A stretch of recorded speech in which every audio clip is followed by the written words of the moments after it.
Alors Jean-Marc Delacoste-Larémondie, je suis élu au titre de la Charente-Maritime, donc ancienne région Poitou-Charentes. Je suis par ailleurs membre du bureau politique du Front National, après avoir été pendant de nombreuses années secrétaire départemental. Donc j'étais donc en train de vous résumer en quelque sorte quelle avait été la préoccupation principale de la Commission des finances au sein du Conseil régional depuis un an de mandature.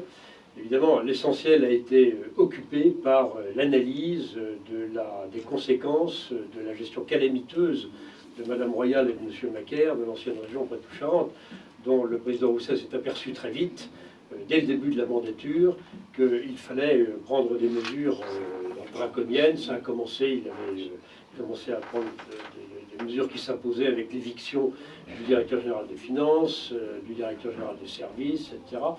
Et il avait deux audits successifs ont été commandés au cours de l'année, l'un au cabinet Ernst & Young, l'autre au cabinet Ritzkett, pour l'analyse plus précise des emprunts toxiques, ne sachant pas à l'époque, en début de mandature, à quel moment interviendrait le rapport de la Cour régionale des comptes. C'était encore dans les limbes. Voilà. Donc il fallait que nous travaillions, ne serait-ce que pour sortir un budget de la région pour 2016. Et maintenant, nous sommes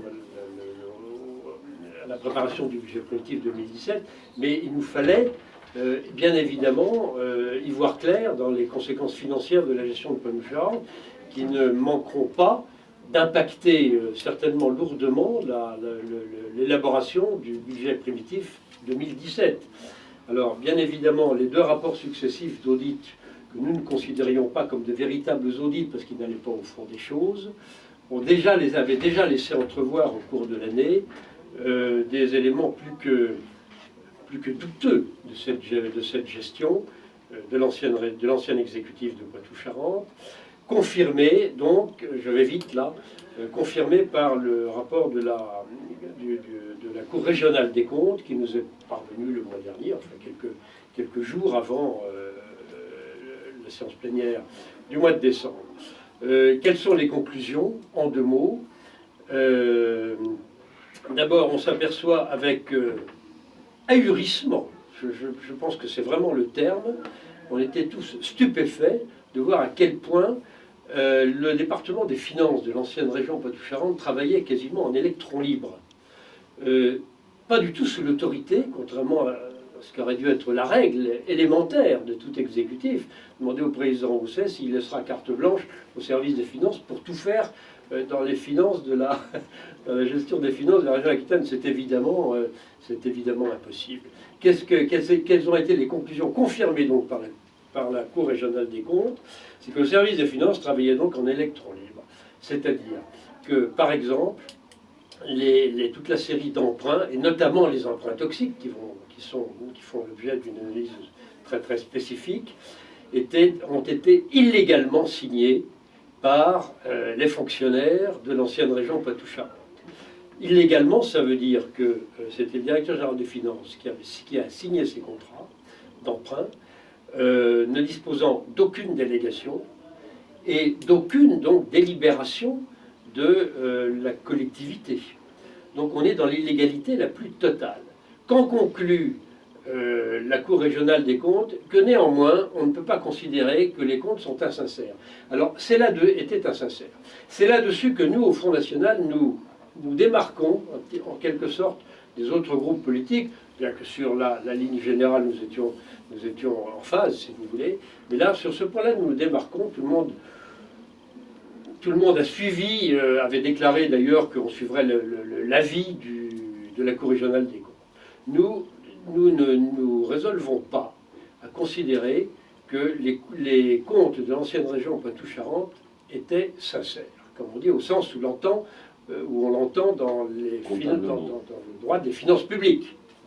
Nous considérons que cette gestion a été insincère, avec toutes les conséquences judiciaires que cela peut entraîner à l'égard des responsables de l'ancien exécutif, c'est-à-dire Mme Royal et M. Macaire. Alors M. Macaire a dit pour sa défense qu'il n'était au courant de rien. Ben, c'est justement ce qu'on peut lui reprocher, précisément. Bon. Alors, nous en sommes là. Je vous passe dans le détail quelques propos ahurissants. Excusez-moi, monsieur, et dans ce face-à-face entre les deux, entre Ségolène Royal et monsieur Alain Rousset, vous êtes du côté d'Alain Rousset.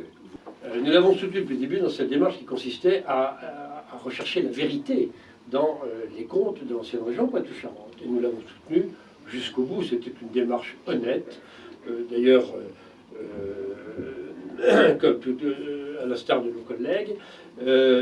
Mais sur les conclusions, on sent bien que le président Rousset, maintenant, après un an, on peut le comprendre, veut passer à autre chose et veut tourner la page. Nous considérons que c'est trop facile. C'est trop facile. Nous allons encore passer du temps, en tout cas nous voulons continuer à passer du temps là-dessus, parce que l'impact financier d'abord est trop grave pour la préparation des prochains budgets de la nouvelle région. Et puis, malgré tout, il faut une justice. Il faut une justice. C'est trop facile de dire, comme l'a fait Madame Royal pour sa défense, oui, mais regardez ce que nous avons fait. Hein. Sa justification, c'était l'extraordinaire intérêt de la politique publique qu'elle avait menée. Bon.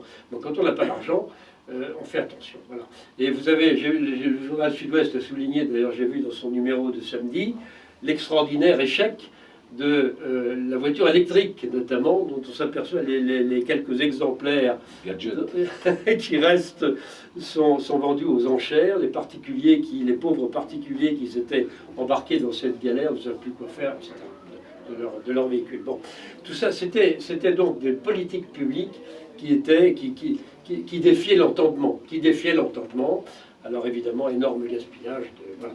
Alors nous en sommes là. Nous considérons, nous, pour résumer, contrairement au président Rousset, semble-t-il, qui ne veut pas aller au-delà, parce qu'il a d'autres chats à voter, on peut le comprendre encore. Mais nous considérons qu'il faut une justice. Voilà.